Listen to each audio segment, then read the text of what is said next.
en un moment determinat ens creiem que pel fet de prendre una medicació estem molt malalts. I llavors lluitem interiorment per deixar el medicament, sense donar-nos compte que és com les persones que pateixen diabetis, que poden tindre un medicament per tota la vida. Nosaltres també podem tindre el medicament per tota la vida i estar totalment controlats i normalitzats, perquè avui en dia hi ha una col·lecció de fàrmacs, sobretot els de nova generació, que són molt eficaços. Mercè, qui és la Marta? La Marta sóc jo. Sóc jo, són les meves vivències íntimes. Molt bé. Vull dir... Per què Marta, pregunto, i no Josefina? És una pregunta. Marta per alguna cosa? No ho sé. Sempre m'ha quedat aquest regust una mica com si fos una mica amargant, per dir-ho d'una manera. Dóna la sensació d'això. I em va sortir Marta com bé podia haver sortit un altre nom. Molt bé, molt bé, molt bé. Aquest llibre realment està molt i molt bé. Com dèiem, esquizofrènia, locura o realitat. I a més és curiós perquè al final de tot del llibre hi han pintures que ha fet la Mercè, d'acord? I, Mercè, explica'm una miqueta, això de les pintures, com és? Com és que et va agafar aquesta afició? Bueno, jo soc deliriant de professió, llavors ja hi ha una mica de connotació amb el dibuix i amb el d'això. Però per expressar les meves pors més profundes, una forma d'expressió era la pintura, perquè com es pot comprovar amb el llibre hi ha diferents estats d'ànims que es denoten particularment molt... Són d'estils completament diferents i les tonalitats de colors són diferents, perquè els esquizofrènics els colors més importants que tenim són el vermell i el verd i el blau. I són colors molt vius. Però vull dir, és art abstracte totalment? Hi ha alguna... Pregunto.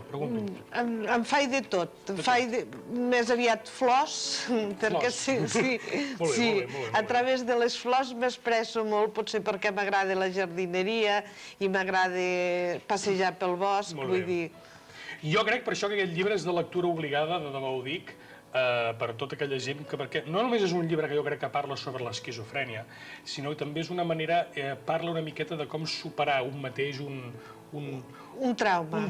Un trauma de la vida, no? I com realment aquesta senyora, la Mercè, va aconseguir fer-ho, no? Llavors jo crec que és un llibre de lectura obligada, de debò ho dic, perquè crec que t'ensenya a mirar les coses d'una altra manera, tal com les has enfocat tu.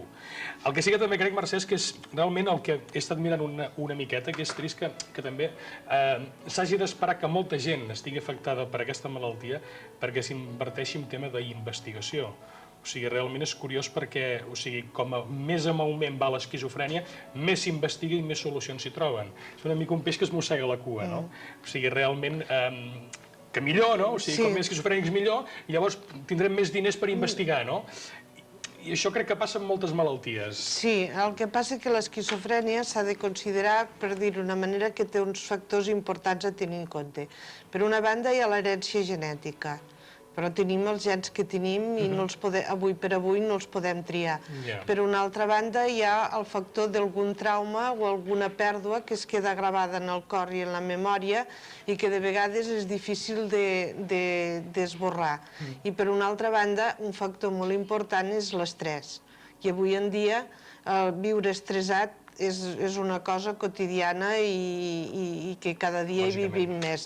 Després s'ha de considerar que d'esquizofrènia, diem esquizofrènia, però en realitat d'esquizofrènies n'hi ha moltes, perquè són molt variades. Ja és complexa la malaltia, se sap que és per una disfunció del cervell, de certes substàncies químiques que no reaccionen bé. Però bueno, és com si... Com te la podria explicar, l'esquizofrènia? És com si tinguéssim diversos cables connectats i cada cable tingués una intensitat diferent, un gruix diferent. Llavors, ficats amb una certa pressió, uns es peten abans que uns altres. Unes persones sensibles petem abans els fils del cervell, que no deixen de ser connexions elèctriques, per dir-ho d'una manera, i les petem abans. I això depèn de la sensibilitat de la persona, de l'estrès, del grau de patiment que tingui en aquell moment. vull dir, en definitiva, aquestes coses. Molt bé. Escolta'm una cosa, com et ve la idea al cap de plasmar en un llibre les teves vivències? La meva pregunta va ser una cosa traumàtica, va ser una manera d'espantar els teus fantasmes? O com ho vas viure, tot el procés del llibre? No, el procés del llibre va ser recopilar la meva memòria. Tenia flaixos de memòria, vull dir, flaixos del brot psicòtic, me n'en recordava moments sí i moments no, fins que llavors em vaig dir, he de recuperar aquesta memòria que tinc perduda per si algun dia em torna a faltar o perquè, a veure, una situació d'estrès no tenim garantit a la vida que no et torni a passar i pots tindre una recaiguda. I davant d'una situació pots tindre una recaiguda o pots tindre una complicació com sigui una depressió o alguna cosa d'aquestes i llavors si perdia la memòria que ho tingués escrit. Lògicament. Mercè, com van afrontar a casa teva tot el teu procés, el fet que volguessis fer un llibre? Com has tingut l'ambient? Tant els teus amics com la teva família? Molt bé, molt bé. L'apoyo del meu marit sempre l'he tingut al meu costat. Els meus fills m'han apoyat. Són els primers en fer-me propaganda pel poble, per dir-ho d'una manera.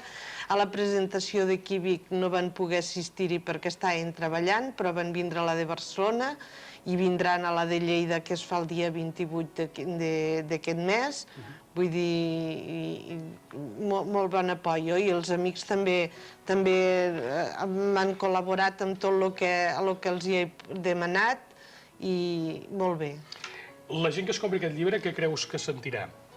Quan acabi de llegir el llibre, amb què t'agradaria que la gent es quedés en el seu cap? Amb quina idea t'agradaria que es quedés la gent que llegeix això? Doncs amb la idea que en un moment determinat a qualsevol persona se li poden fondre els ploms, per dir-ho d'una manera així gràfica, i que se'n pot sortir. És un cant a l'esperança.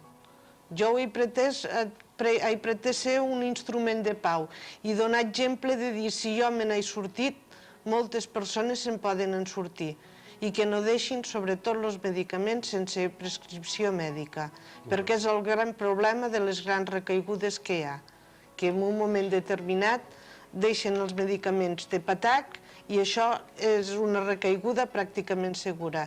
I la majoria de casos d'aquests que surten a la tele que hi ha hagut algun esquizofrènic que s'ha mostrat amb violència és per barrejar les drogues amb els medicaments o perquè han deixat el medicament sobtadament. No, això també ho haig de dir, que també ho he estat llegint, que realment els esquizofrènics i la violència no van lligades. No van lligades. En absolut, només quan hi ha aquest, com tu perfectament dius, el tema de la droga o el tema de l'alcohol. Molt bé, Mercè, doncs escolta, moltíssimes gràcies per haver vingut, de debò t'ho dic, ens ha fet molta il·lusió que vinguessis. Jo us recomano molt aquest llibre, el llibre de la Mercè Torrentallé, el llibre de l'esquizofrènia, és realment molt interessant, és un viatge des de l'any 99, correcte? Fins quan, més o menys? Fins avui en dia, gairebé. De la vida d'aquesta dona, de les seves vivències i com ha afrontat la seva malaltia. Realment és un llibre molt interessant de superació personal, us el recomano molt. Mercè, moltíssimes gràcies. Em deixaries donar les gràcies a la ciutat de Vic per la seva bona acollida i sobretot a la regidora Maria Gràcia, que m'ha convidat a les trobades culturals que feu, que pinten un esquizofrènic, un malalt mental i un pintor professional, i espero poder-hi assistir. I al pare Lluís Rocaspana i a la parròquia del Remei, que sempre m'ha acollit. Ja venia de petit a fer campaments aquí a Vic i ja conec tota la... Doncs ja saps que estàs a casa teva, Sí. Molt bé, Mercè, seguim la lluita i moltíssimes gràcies, de debò. Vale. Vinga. Doncs vinga, nosaltres continuem.